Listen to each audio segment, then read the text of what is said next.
En los primeros días de noviembre, cuando las lluvias ya habían cedido y el aire frío descendía de las montañas con una nitidez cortante, Ernesto llegó a la Sierra Madre Occidental. Había dejado atrás la ciudad de Guadalajara, con su ruido constante y la desconfianza que le generaban los últimos meses de trabajo en una empresa donde la corrupción se respiraba como polvo en el aire. Él necesitaba silencio, un lugar donde los problemas no lo siguieran.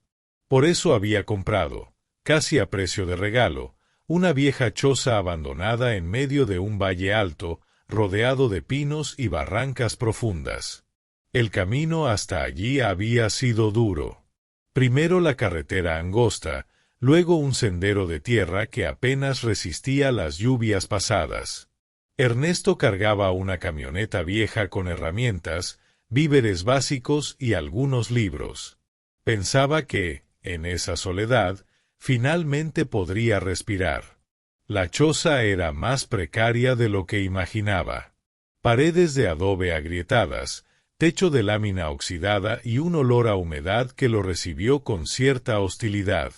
Pero al abrir las ventanas y dejar que el aire helado recorriera el interior, sintió que ese lugar, aunque tosco, podía ser un refugio. La primera noche fue difícil. Los crujidos del techo, el canto lejano de coyotes y la sensación de estar rodeado por un silencio tan vasto que casi pesaba. Encendió una fogata frente a la puerta y se quedó allí, mirando las brasas. Fue entonces cuando escuchó un crujido distinto, un paso ligero entre los arbustos. Giró de golpe, pensando en un animal, pero lo que vio fue una figura pequeña, inmóvil, a pocos metros.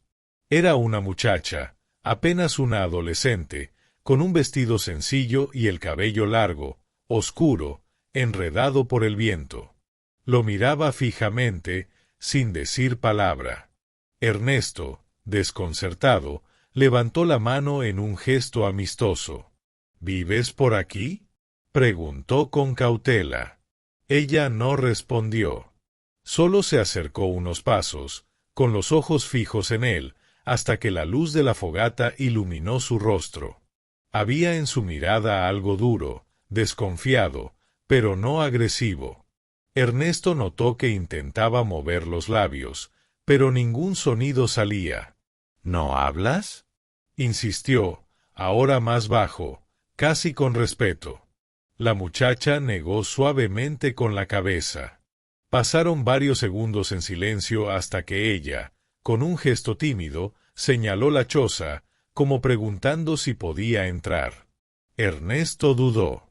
No sabía quién era ni de dónde venía, pero había en su expresión un rastro de vulnerabilidad que lo desarmó. Finalmente asintió. Los días siguientes la presencia de la muchacha se volvió constante. No dormía dentro de la choza, pero aparecía cada mañana, sentándose cerca mientras él trabajaba en reparar el techo o cortar leña. Ella lo observaba en silencio, como si tratara de aprender sus movimientos. Comunicarse era difícil, aunque poco a poco fueron encontrando un lenguaje propio, gestos con las manos, dibujos en la tierra, miradas largas que decían más que las palabras. Ernesto comenzó a llamar la luz, porque notaba cómo, al verla, el peso de su soledad se hacía más ligero. Ella nunca corrigió ese nombre. Pero había algo extraño. Cada vez que escuchaban disparos lejanos, ecos secos que rebotaban entre las montañas, Luz se tensaba, sus ojos se llenaban de miedo y se escondía detrás de las rocas hasta que el silencio regresaba. Ernesto sospechaba que esos disparos no eran de cazadores, sino de bandidos que controlaban partes de la sierra. Una tarde, mientras recogían agua de un arroyo, aparecieron dos hombres armados. Sus botas levantaban polvo, sus sombreros tapaban la mirada, pero sus rifles colgaban sin disimulo. Ernesto sintió el corazón apretar. —Buenas tardes, señor —dijo uno de ellos, con voz rasposa—. No es común ver forasteros por aquí. Solo vine a vivir tranquilo. Compré la choza allá arriba. El hombre lo miró con burla. Aquí nada se compra sin permiso. ¿Y ella? Preguntó señalando a Luz. La muchacha bajó la cabeza de golpe, apretando los puños. Es vecina, me ayuda a veces, respondió Ernesto, notando el temblor en sus propias palabras. Los hombres se miraron entre sí, como si compartieran un secreto. Finalmente, se marcharon, pero dejaron una advertencia. Tenga cuidado, forastero. Aquí uno nunca sabe qué puede pasar en la noche. Esa noche, Ernesto no pudo dormir. Luz, en cambio, estaba inquieta, caminando de un lado a otro como un animal enjaulado. Finalmente, tomó un trozo de carbón y escribió en la pared de adobe: «No quiero irme. Si me encuentran, me llevan». Ernesto entendió. Ella huía de ellos. Su silencio no era una elección, era una protección. Tal vez había visto demasiado, tal vez conocía secretos que podían costarle la vida. Desde entonces, la choza dejó de ser un refugio solitario para convertirse en un escondite compartido. Ernesto empezó a preparar defensas improvisadas, reforzó las ventanas, ocultó caminos de acceso y escondió provisiones. Pero lo más duro era la incertidumbre. ¿Cuánto tiempo podrían resistir antes de que los hombres regresaran? Los días en la sierra se volvieron un juego de equilibrio entre la calma aparente del paisaje, los amaneceres pintando de oro los pinos, el viento helado recorriendo las cañadas y la amenaza constante de ser descubiertos. En ese aislamiento forzado, Ernesto y Luz crearon un lazo inexplicable. Él le enseñaba a escribir palabras sencillas en pedazos de papel, y ella respondía con dibujos detallados de la sierra, como si quisiera mostrarle el mundo a su manera. El silencio entre ellos ya no era un vacío, sino un idioma íntimo. Pero ambos sabían que tarde o temprano, el peligro volvería a tocar su puerta. El invierno cayó con dureza en la sierra. El aire frío calaba hasta los huesos, y las noches eran tan largas que a veces Ernesto sentía que el sol nunca volvería a salir. La choza crujía bajo el peso del viento, pero resistía gracias a las reparaciones que él mismo había hecho. Luz pasaba más tiempo dentro, cerca del fuego, dibujando en hojas que Ernesto le conseguía. Sus trazos eran intensos, casi desesperados. Una tarde, mientras él partía leña, encontró un dibujo distinto de los demás.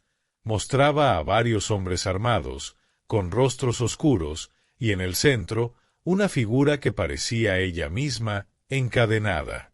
Ernesto la miró con preocupación. ¿Es eso lo que temes?, preguntó suavemente.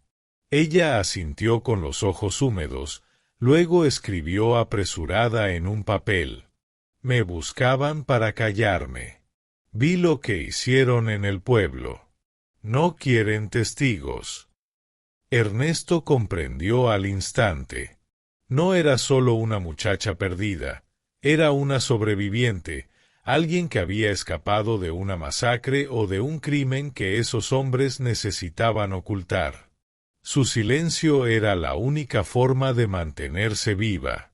El destino no tardó en alcanzarlos.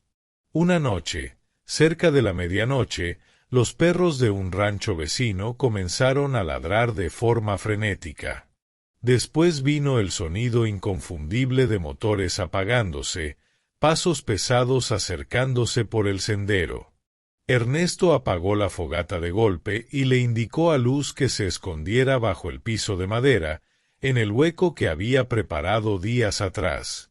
Golpes secos retumbaron en la puerta. «Sabemos que está ahí, forastero», gritó una voz grave. «Abra o la abrimos nosotros». Ernesto respiró hondo. No tenía más que un machete y una vieja escopeta heredada, apenas con 2 cartuchos. Abrió la puerta con cautela. 3 hombres lo miraban, sus rostros endurecidos por el frío y la violencia. «Venimos por la muchacha», dijo uno, sin rodeos. Ernesto sostuvo la mirada. «Aquí no hay ninguna muchacha. Vivo solo». El hombre sonrió con desprecio. Empujaron la puerta y comenzaron a revisar cada rincón. Uno de ellos levantó la escopeta de Ernesto, burlándose. El corazón le golpeaba con fuerza. Si encontraban el escondite bajo el piso, todo terminaría. Entonces tomó una decisión desesperada. Encendió de golpe una lámpara de aceite y la lanzó contra una cortina vieja. El fuego se propagó en segundos, iluminando la choza como un infierno. «El loco quiere quemarse», gritó uno de los hombres, retrocediendo. En el caos, Ernesto empuñó el machete y se lanzó sobre el que tenía la escopeta, logrando arrebatarla. Un disparo resonó, haciendo eco en la montaña. Los otros 2 huyeron hacia la oscuridad, maldiciendo, mientras las llamas devoraban la choza. Ernesto abrió el piso de golpe. «Luz, sal ahora». Ella emergió entre el humo, tosiendo, con los ojos llenos de terror. Corrieron juntos hacia la arboleda, mientras detrás de ellos el fuego consumía la única casa que él había conocido en esa sierra. Caminaron toda la noche, guiados solo por la luna y el instinto. Al amanecer, llegaron a un pequeño poblado enclavado en la montaña, donde algunos campesinos abrían sus puertas para iniciar la jornada. Exhaustos, pidieron ayuda. El comisario del pueblo, un hombre mayor con sombrero ancho y mirada desconfiada, escuchó la historia en silencio. Cuando Luz escribió en un cuaderno lo que había visto semanas atrás, nombres, lugares, detalles de los crímenes, él se quedó helado. «Esos hombres tienen años aterrorizando esta sierra», murmuró. «Pero con lo que ella sabe, y si el gobierno escucha, quizá por fin podamos detenerlos». La noticia se corrió rápido entre los vecinos. Algunos ofrecieron cobijo, otros comida. Por primera vez en mucho tiempo, Luz no se escondía, la comunidad la rodeaba con una protección silenciosa. Ernesto, aunque había perdido su refugio, entendió que había encontrado algo más valioso, un motivo. No se trataba ya de huir del mundo, sino de luchar al lado de una muchacha que, pese a su silencio, había tenido el valor de enfrentar a quienes parecían intocables. En los días siguientes, agentes federales llegaron al pueblo, avisados por el comisario. Tomaron declaración de Luz y comenzaron a organizar operativos en las zonas donde los bandidos operaban. El proceso sería largo y peligroso, pero ya no estaban solos. Ernesto observaba a Luz sentada frente a la plaza, dibujando a los niños del pueblo que jugaban alrededor. Su rostro, aunque aún marcado por cicatrices invisibles, se veía distinto. Ya no era solo miedo, había en sus ojos una chispa de esperanza. Él se sentó a su lado y le dijo en voz baja: «Aquí, al menos, no tendrás que irte». Luz lo miró, sonrió apenas, y escribió en el papel: «Gracias por escuchar mi silencio». El viento de la sierra sopló con fuerza, como recordándoles que la calma siempre sería frágil. Pero por primera vez, en medio de la dureza de aquellas montañas, ambos sintieron que habían encontrado un lugar al que podían llamar hogar. El pueblo donde se refugiaron era pequeño, apenas unas docenas de casas de adobe alineadas en torno a una plaza polvorienta con una iglesia blanca y una campana oxidada que sonaba solo en las fiestas patronales. Los habitantes vivían de la milpa, del café y de la cría de cabras. Todos se conocían, y la llegada de Ernesto y Luz causó murmullo, pero pronto la solidaridad se impuso sobre la desconfianza. La comunidad tenía sus propias reglas, nadie preguntaba demasiado, y lo poco que cada familia tenía se compartía cuando era necesario. Ernesto se integró con facilidad, ofreciendo su fuerza y conocimiento para reparar techos, arreglar herramientas y ayudar en las faenas del campo. Luz, aunque seguía sin hablar, encontró un lugar entre las mujeres que tejían y molían el maíz. Al principio la miraban con curiosidad, pero pronto descubrieron que, aunque sus labios permanecieran cerrados, sus ojos transmitían gratitud y ternura. Las noches eran distintas ahora. En lugar de la soledad de la choza, había risas de niños jugando en la plaza y guitarras que sonaban en las fiestas improvisadas. Ernesto se sorprendía a sí mismo participando, aceptando un mezcal de manos de un vecino, compartiendo historias que nunca pensó contar. Luz, aunque siempre en silencio, se sentaba cerca de él, dibujando escenas del pueblo, una anciana regando sus flores, un joven arreando cabras, un niño corriendo tras un perro. Su cuaderno se llenaba de vida, como si quisiera atrapar cada instante. Pero la amenaza no había desaparecido. Una mañana, un campesino llegó con malas noticias. Habían visto a hombres armados merodeando en los senderos cercanos. El recuerdo de la choza en llamas volvió como un golpe seco al pecho de Ernesto. El comisario reunió a los hombres del pueblo en la iglesia. «No podemos vivir con miedo», dijo con voz firme. «Esta sierra es nuestra. Ellos creen que pueden tomarla a la fuerza, pero si nos mantenemos unidos, no lo lograrán». Ernesto escuchaba en silencio, sintiendo como la responsabilidad caía sobre sus hombros. Había llegado allí buscando paz, pero ahora entendía que la paz se defendía. En las semanas siguientes, el pueblo comenzó a organizarse. Construyeron escondites para los niños, reforzaron las puertas con madera gruesa y establecieron vigías en los cerros. Ernesto, con experiencia en herramientas, fabricó trampas y señales de humo. Luz, aunque no podía alzar la voz, se convirtió en la memoria del grupo. Dibujaba mapas de los senderos, recordando cada lugar donde había visto a los hombres armados. Su cuaderno se volvió un arma tan valiosa como cualquier rifle. El ataque llegó al amanecer de un domingo. Disparos rompieron el silencio de la montaña, y los perros comenzaron a ladrar frenéticamente. Los bandidos avanzaban desde el norte, confiados en que la comunidad no resistiría. Pero esta vez no encontraron campesinos indefensos. Los hombres del pueblo respondieron con una fuerza inesperada, disparando desde las azoteas y bloqueando los accesos con piedras.